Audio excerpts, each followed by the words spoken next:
Why is it Jalen Brunson, who was absolutely brilliant? How about 24 of his 38 points coming in the second half, and overtime he's locked in, and Cat looking smooth, all business and all ready to go as the Knicks are up 1-0 in the Eastern Conference Finals. Kevin Nagani courtside here, and the Hall of Famer Michael Wilbon is standing by. Christine, we cannot wait to talk about this game and how the Cavs try to get back into this series after a devastating collapse. I can't wait for it either. We're also going to talk a little NFL action, but we're going to start with hoops, Kev, out there at MSG.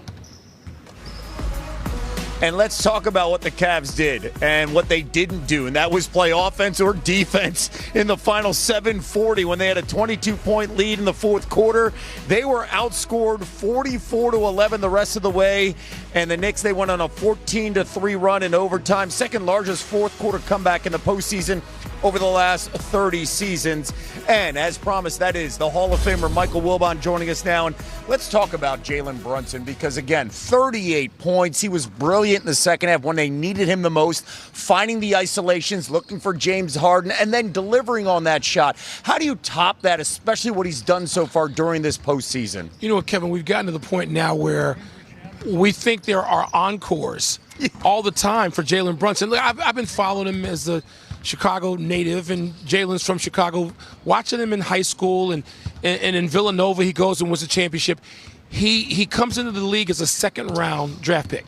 His foundation is called second round. So if you think he doesn't have a chip on his shoulder about that even now. So he comes in the league, he proves himself with Dallas, but nobody thinks he's going to wind up being anything more than a rotation player, maybe a starter, maybe he makes an all-star team, and instead he winds up being one of the most clutch players of now this generation.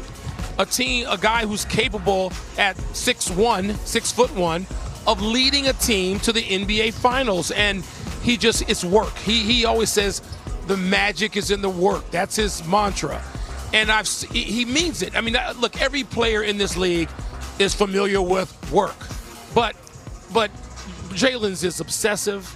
If you're supposed to make 1,000 jump shots in practice, he's going to make 2,000. That's how he's made himself self-made. Largely. There's some talent there. Yes, he grew up in the game. His father, Rick's a longtime assistant and played in the league himself.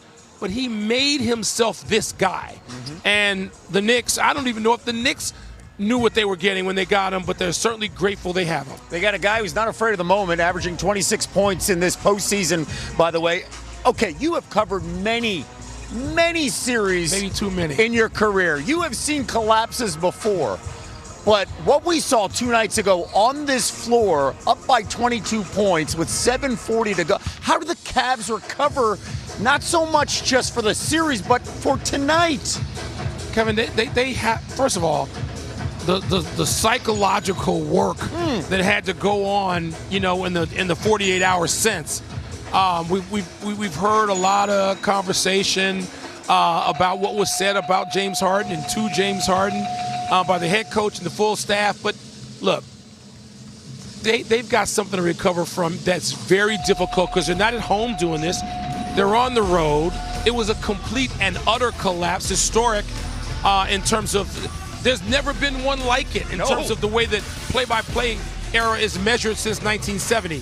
So, to me, they've got to come out and get into this game immediately, and certain people have to be in it, and Donovan Mitchell has to be chief among them.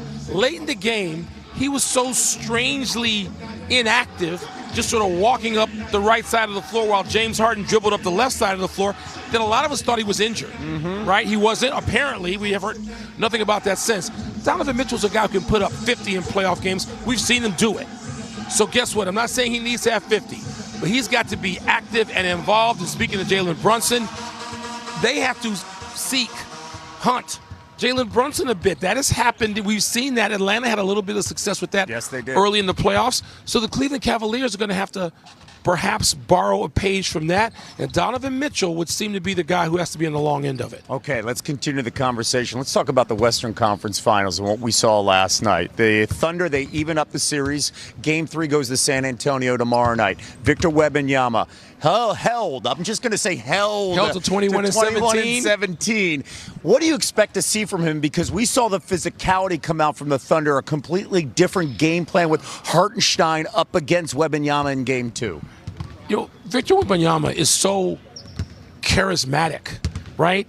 And he seems like such a gentle soul when he's at the microphone, and he's, eloquent a lot of the times. And it doesn't reveal this other thing that everybody now knows he has, who's close to the game, and that is like almost a vengeful streak in him. I mean, there's something that is Bird and Jordan-like, and Isaiah Thomas, and Kobe, yes, the great players of previous generations. He's got that, and I think that he's angry and he's worked himself into some sort of lather, or will have by tomorrow night, and we're going to see a guy. And I don't want to get into statistical predictions. We're going to see somebody who's going to have a profound impact on the game. Also, what's going to have an impact is the officials are not going to be calling tomorrow night's game like they called last night's game. Yep. Hartenstein is not going to be able to just bump and grind all the way down the floor, hold, grab. He did what he should do. He did what he can do on his home floor. We know that officiating travels as the series does. Yes, it does. And so if he plays with that same physicality tomorrow night, he'll have 3 fouls in the first 2 minutes. That's not going to happen. Message will be sent. Yeah, Victor Wembanyama, I would, if there's an over-under on his free throws, I'd say about 12 or so. But I think that, seriously, I think we're going to see somebody who's in just sort of full activation mode tomorrow night against OKC. As people say, well, who's got control of the series? Well, nobody right now. Nobody. But that's what tomorrow night Game 3 is for. And you know what? It could be attrition, too. That could be the storyline because of Dylan Harper and the unknown status of Jalen Williams, both key guys. So more pressure on Shai Gilgeous, who had 30 points, and Wembanyama heading into Game 3. Of course, that is. After blowing a late 22-point lead of the Knicks in Game 1, Jalen Brunson went right at James Harden to spark the rally with 11 straight points. Cleveland coach Kenny Atkinson said, well, they got a little unlucky. Hall of Famer Mike Wilbon stopping by before he heads to MSG later. And Wilbon, how will you know tonight early on if the Cavs have gotten over that Game 1 choke job? Matt, if Cleveland is not down by 20 at the end of the first quarter, I'll say game on. These guys have gotten past what happened Tuesday night in Game 1. Now, I think keeping it close early will be important because, listen, as you walk around Manhattan and as you interact with people inside or outside the industry, pretty much everybody not in the Cleveland traveling party thinks the Knicks are going to win this thing in a rout because nobody really believes yet that Cleveland's going to be emotionally recovered in time to sort of get in position to win this game in any way, shape, or form. Forget about a large lead like they had in Game 1. So the other telltale to me will be Donovan Mitchell. If he's doing something other than walking up the right side of the court and being a decoy, which he seemed to be late in Game 1, you're like, wait a minute.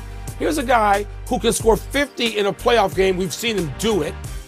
And he had 29 in this game, though nothing in the last 8.5.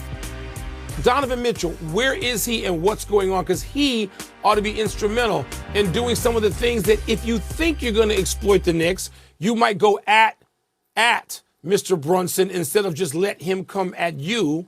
Because Atlanta did that sort of successfully for a minute and a half in the first series against Jalen Brunson. You think that Donovan Mitchell and Cleveland will do that tonight because they're going to need something to ignite them and get them going that they can count on. And you would think Donovan Mitchell needs to be that something. I'm with you. First quarter and a half of this one, you'll know immediately if they've gotten rid of whatever got them the other night. All right, I want to head west for number 2 out of starting 5. Thunder got 30 points from MVP Shai Gilgeous-Alexander to beat the Spurs 122-113, and even the West Finals at 1 apiece.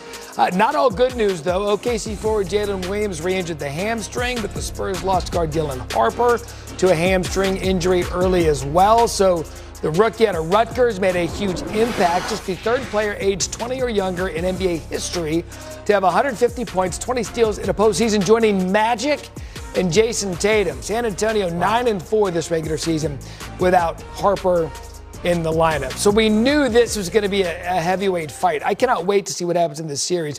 What's the most important thing you've learned through the first 2 games of the Western Conference Finals? Wow, I think we're all like looking for clues, right, on what Oklahoma City is going to do to deal with Victor Wembanyama. And it might be that. It might be from last night with Hartenstein out there, and Chet was still in a complimentary role when it came to confronting him. You're going to have to confront Wembanyama. You can't just sort of give him space. I know the game will be officiated differently games in San Antonio, but size, Matt, to me, you need size. And I'm not saying that the wings don't have a place in dealing with Victor, because everybody has a place, and you're going to have to throw all the pitches in your arsenal at Wembanyama at some point. But you got to start, to me, with size, and more size, and that will include the other Jalen Williams. It will include him as well at 6'9", 260 pounds or whatever it is. They're going to need that size to deal with Wemby. So let's see how it goes in Game 3. And will they be that physical again? They were really physical last night, and you knew that was getting the mission, number one, to stopping Victor Wembanyama, which most people cannot do. We can't stop you from going to the Garden either. Enjoy the game tonight, sir. Appreciate you making time. Can't wait to get there. Thanks, Matt.